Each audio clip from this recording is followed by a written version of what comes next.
But then going into it, so we'll kind of go into that. That's a good way to kind of get us going. Kansas, Yep. a much different track. I don't know the distance or whatever. I know it's obviously they think say it's a it's mile and a half, if it's a 267 laps.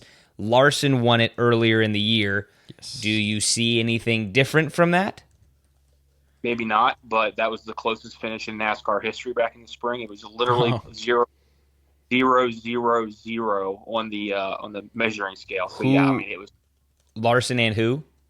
And Chris Buescher. And Buescher's, is he in the playoffs? No. He's not. And that's why he's not in the playoffs, because he didn't win that Because race. he didn't win. Oh, that sucks. That's insane.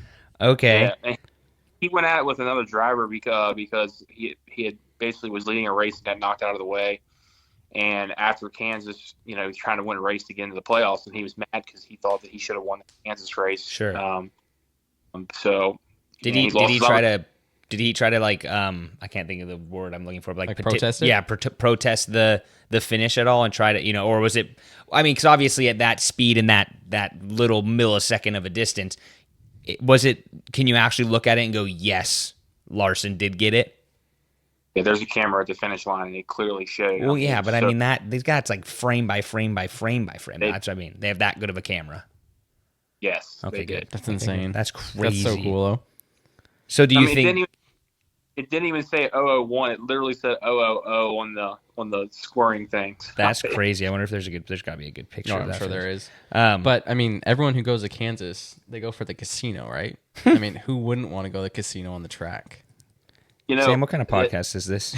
Hey, I mean, what are we supporting here? Shout out to dang it. Jacob. Do you know how many times he mentioned Kansas? Yeah, because It's because that was the only thing he wanted. Because he wanted to go to the casino so casino. bad, which is fair. So yes, that is what I remember most about Kansas. It is a weird setup like that. It's in what, turn like 2? Is it in turn 2? I think it's turn 2. Yeah. Look at this memory coming back. Jeez, like I sold for it for a year. All that Microsoft whatever that thing was we had to look at all the time for our notes. Idea. I can't remember. Good times. That's crazy. So do you see anything different then? Like, do you think Larson's, I mean, obviously Larson's had a really, really good year, and it seems like he's the kind of the odds-on favorite to probably win every race going on the rest of the season. But do you see anyone else being like, they had a really good race in Bristol and that can, flow really well into Kansas, or is it a totally different track? Is it totally different racing? It's a mile and a half, so it's much higher speed. I honestly think that if you want to advance, you want to win this race because this is the most normal track of the three. Talladega is very unpredictable. You never know what's going to happen there. You got to rely on other people for your success. And then you go to a road course that's inside of a oval course that they run, and it's very, very unpredictable. Anything can happen. Charlotte, there. The Roval, yeah, the Charlotte one. Okay, Kansas is where you want to do your best because the other two are just wild cards, plain and simple. Yeah, and that's because Talladega obviously is. I mean, like you said, it's just kind of they're just both different. It's just they're all three of them are just very different. Talladega is such a massive. Isn't it the biggest track? I believe. I'm pretty sure it's bigger. It's the biggest track, and then Kansas is kind of that middle. It's not the biggest, but it's not the smallest. And then the road course, like we saw in Watkins Glen, can be a mess in about 5 seconds. So looks like it should be interesting. But who's on the bubble going into it? You have Cindric, Suarez, Bowman, and Briscoe. Do you think that will change? Do you think that any of those guys? Because like Suarez, is he someone of these guys better on the road course, better at Talladega? What do you got? Suarez is better on the road course, but It's interesting the fact that I read this morning that of all the drivers that scored points, or all 16 of them that scored points in the 3 races, Alex Bowman scored the most points. He had 100. He had 120 points in the 3 races, and then the next best was 103. So Bowman is quietly becoming a favorite as possible to move on. He won on the Chicago street course earlier this year on a road course, so he could be good there. Suarez, he's more of a road course guy in my opinion. He did have that win in Atlanta. Cindric, good on road courses. Who was the fourth one that I mentioned? Briscoe, I believe. Briscoe, yeah. Yeah, Briscoe, man, he just shows up. Sure. Again, I had mentioned before that he's going to be going to Joe Gibbs next year to drive the Truex car. Man, he's showing up for that Stewart-Haas team that's going to be closing their doors in a couple of races. So definitely no give up in that team, and it would not surprise me if they moved on to round of 8. They're just really running really good right now and at the right time. Reminds me of Ryan Blaney last year. He wasn't running really good before the playoffs. When the playoffs started, man, he was turned it on. Yeah, just constant good finishes week after week. Yeah, because obviously this first weekend in Kansas, I mean, the furthest down is -7 with Bowman and Briscoe, which is really not out of it. Like, not even out of it at all. I mean, that you can, like you said, you could have 4 new guys in the bottom 4 after one race. I mean, that's how close that this is right now, kind of besides the William Byron and Reddick, Bell, and Larson, who are all +14 and above. Everyone else seems like, the Hamlin, the Elliott, the Logano, and then those 4, they could be swapping back and forth these 3 races a bunch. I promise you, if you're not +25, +30 going into Talladega, it doesn't mean anything. Because wow, the big wreck's going to happen. You could be running 3rd, and you could wreck and be back in the 30s. I mean, Talladega is too big of a wild card to feel safe at all going into. So Larson's your only safe one at really. I mean, maybe Bell at +24, but Larson at +39 is like pretty much. He's saying going into. He's probably going to make the next round. Yeah, going into Talladega. But I mean, those other guys are really, after Kansas, could be totally all over the place. That's a one race, buffer in my opinion. Sure. And there was a time at the Bristol race this past weekend where 3 guys were tied at the bottom. Oh wow. And so a buddy of mine asked me, he's like, how do they break the tie if they tie? That's a good question. And the answer is whoever has the best finish in the round, no matter where it was. Like if Larson finished 2nd, 40th, and 40th, and another person finished 3rd, 5th, and 3rd, doesn't matter. 2nd place would have had the tiebreaker because he's the best finish in the round. So when you say round, you're including like the 3 races or whatever. 3 races. Okay.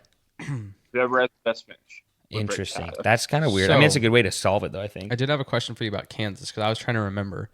When we still worked at NASCAR, I think, did Bubba win at Kansas? He did. Or what happened? Because I feel like that was like contested for some reason. Or am I just remembering that wrong? Well, he did right rear. That's what it was. Okay, yeah, he got. Heck okay, yeah. I was like, I knew there was something, racing, baby. Yeah, I knew there was something, but it was Larson. Excuse me, he right rear Larson. Got suspended. Yeah, that's racing, baby. That's why I was like, I knew there was something that kind of went on there that like wasn't the best thing, but I'm pretty sure he won. Okay, yeah, fair enough. Hey, I mean, he got the win. So have you ever been there to Kansas, Phil? I have, but I was stuck in the casino the whole time. So, oh my gosh! What do you mean by stuck? What a quote! How do you get stuck? What a quote! I was just stuck in turn 2, man. Like I couldn't get out to watch the race. I missed it. You missed Phil Marshall missed the entire race at Kansas. Kelly, I'm kidding. I'm kidding. I would hope so. There's no way. Have you been there? Have you been to the casino? Have you done it all? So it's a Hollywood casino, right? And we have a Hollywood casino about 25 minutes from my mom's house. So it was nothing new for me. It's the same casino, different location. So, there was no woo factor at all. It was just, But you've been there. Did you like Kansas? What was your favorite part about Kansas besides the race? I don't want anything to do with the race. What's your favorite part about Kansas? Man, there's not a lot to do in Kansas. Yeah, it's flat. It's flat. Honestly, I felt the same way driving home from Florida. I was like, man, moly, this people, place is I don't know boring. How they live. I would be over it. The only thing that I really did out there, I met a friend out there. The only thing we really did was go visit the Chiefs and the Royals stadium. Yeah, that's fair. Fair enough. I did that. When we drove past it, I was like, "Oh, that's cool." And then everything else was like, "There's nothing here. There's not much in Kansas."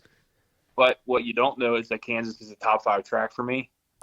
It is really an exciting time out there. It's always a good race there. There's a lot of good racing there, side by side, up against the wall, down at the bottom, just multi grooves, and that's what makes good racing is having those options driver. All right, so going into Kansas, who do you got?